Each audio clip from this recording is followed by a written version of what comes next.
Hi, everyone. Marianne Croce here from Small Biz Vantage and creator of 3 Day Weekends Coaching. And I'm glad to be here each and every Tuesday. I do these lives for a couple of reasons. One of them is for you to shift your perspective of your business, turn that into your edge, your competitive edge. Because I find that a lot of people aren't actually honing their leadership skills, they're not developing them. And this is a great way to do that in 15 minutes each week. The second reason is for you to take one action item away that you find valuable and apply it during the week. So it's not a big change, it's really just a small shift. And then you can see the results, see how it works for you. So I primarily work with people who are in the automotive industry and skilled trades. These are people that I have a lot of admiration and respect for.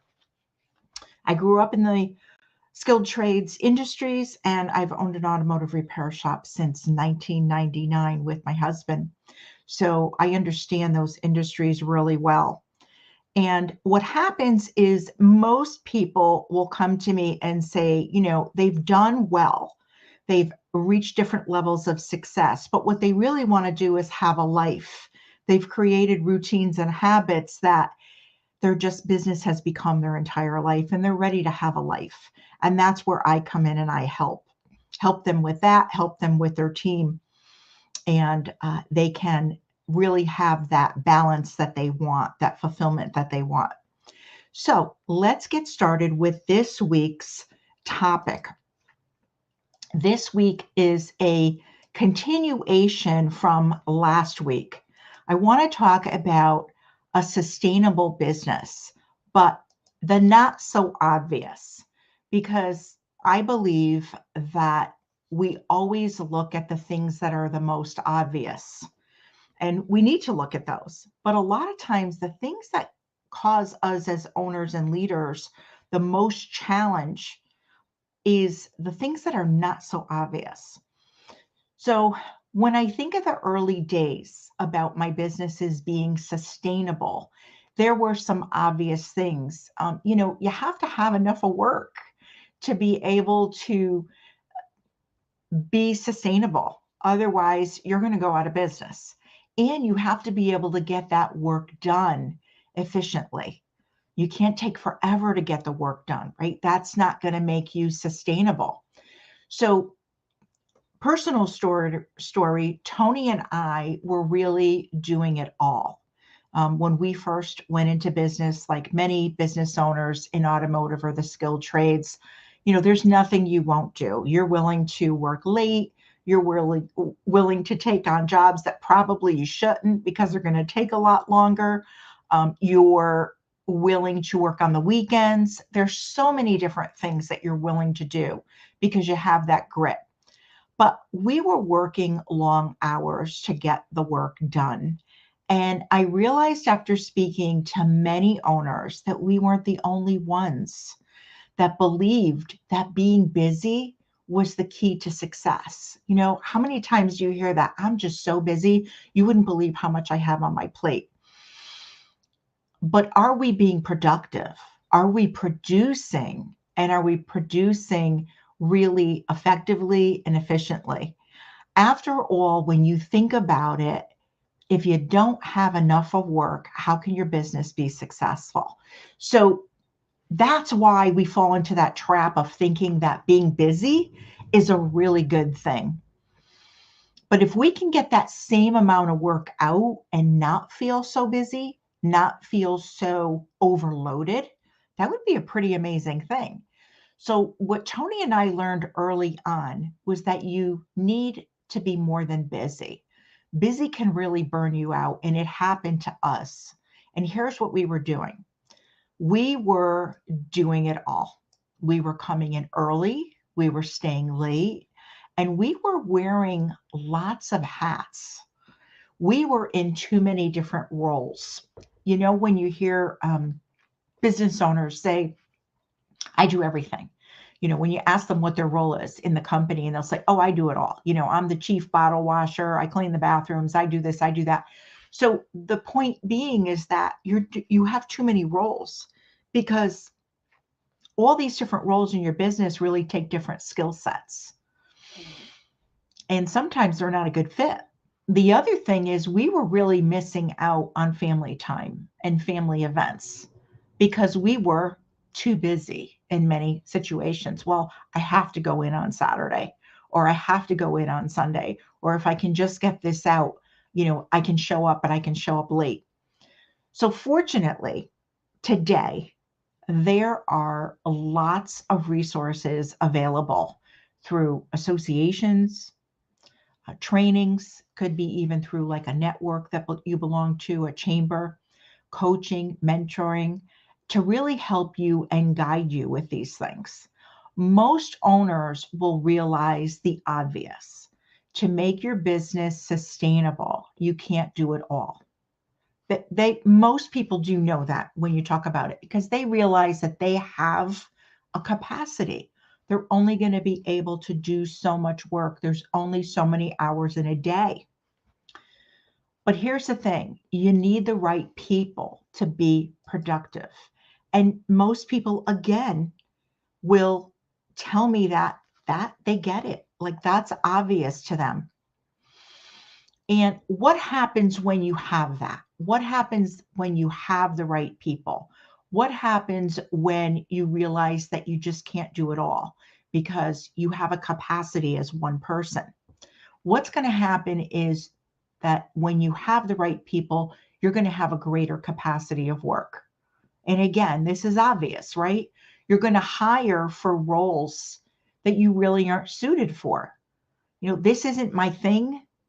I want to stay in my lane, but I need somebody to do this. You're going to be able to take time when you need or want to, and the work still gets done. So if you need to take time off to help care for a parent, an aging parent, if you have something going on in your personal life that needs attention and you need to take time for that, or you want to take a vacation and not feel guilty about it, go away for a long weekend, the work still gets done. Work is still being produced. You don't have to shut down your business. The other thing is business valuation.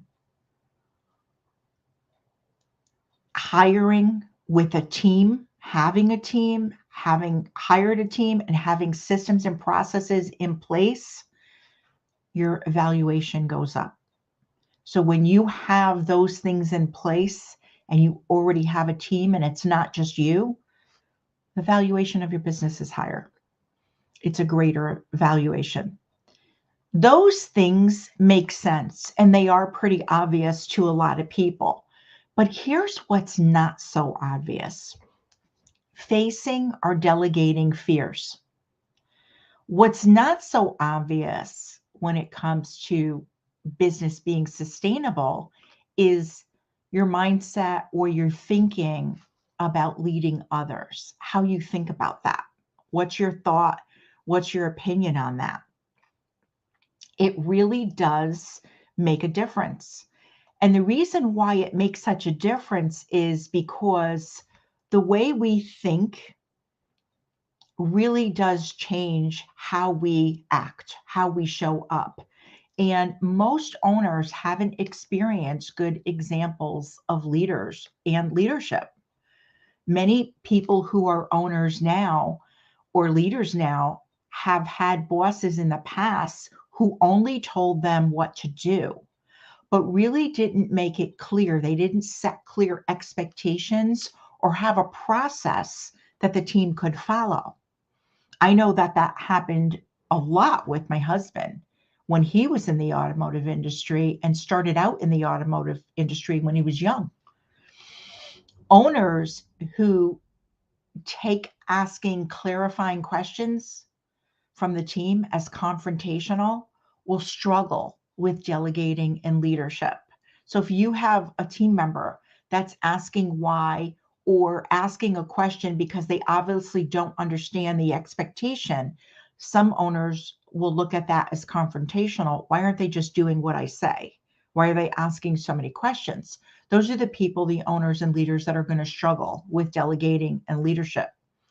And this is because, again, that our beliefs and our fears align with our actions. If we don't believe that to delegate like a pro, we need systems and processes in place, people should just do what we say, then we will hold ourselves back. And I see this showing up as accountability issues, low morale, and inconsistent hiring practices. These are common things that I see showing up with owners. When the training and the guidance are available and people still have issues, I start looking for the not so obvious. Some of the people will say to me, I can't find good help today. Besides, no one wants to work. It's easier for me to do it instead of taking the time to keep showing someone else. I don't want to deal with a team and all the challenges that come with a team. Those are things they have literally told me when they're struggling with this. And when I dig deeper, what happens is they come around in some form or another, and some way or another, it comes out as people don't want to be accountable. So the owner has their way of doing things, but they really haven't created systems and processes for their team. It seems like a lot of work. Everything is in their head, and now it's another thing to add to their plate.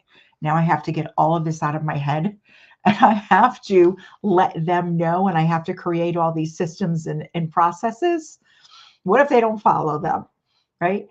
So they're concerned with the quality of work.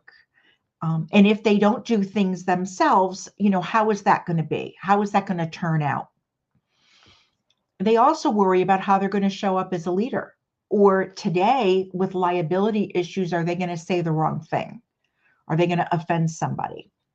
So they do it all while burning themselves out working all the time.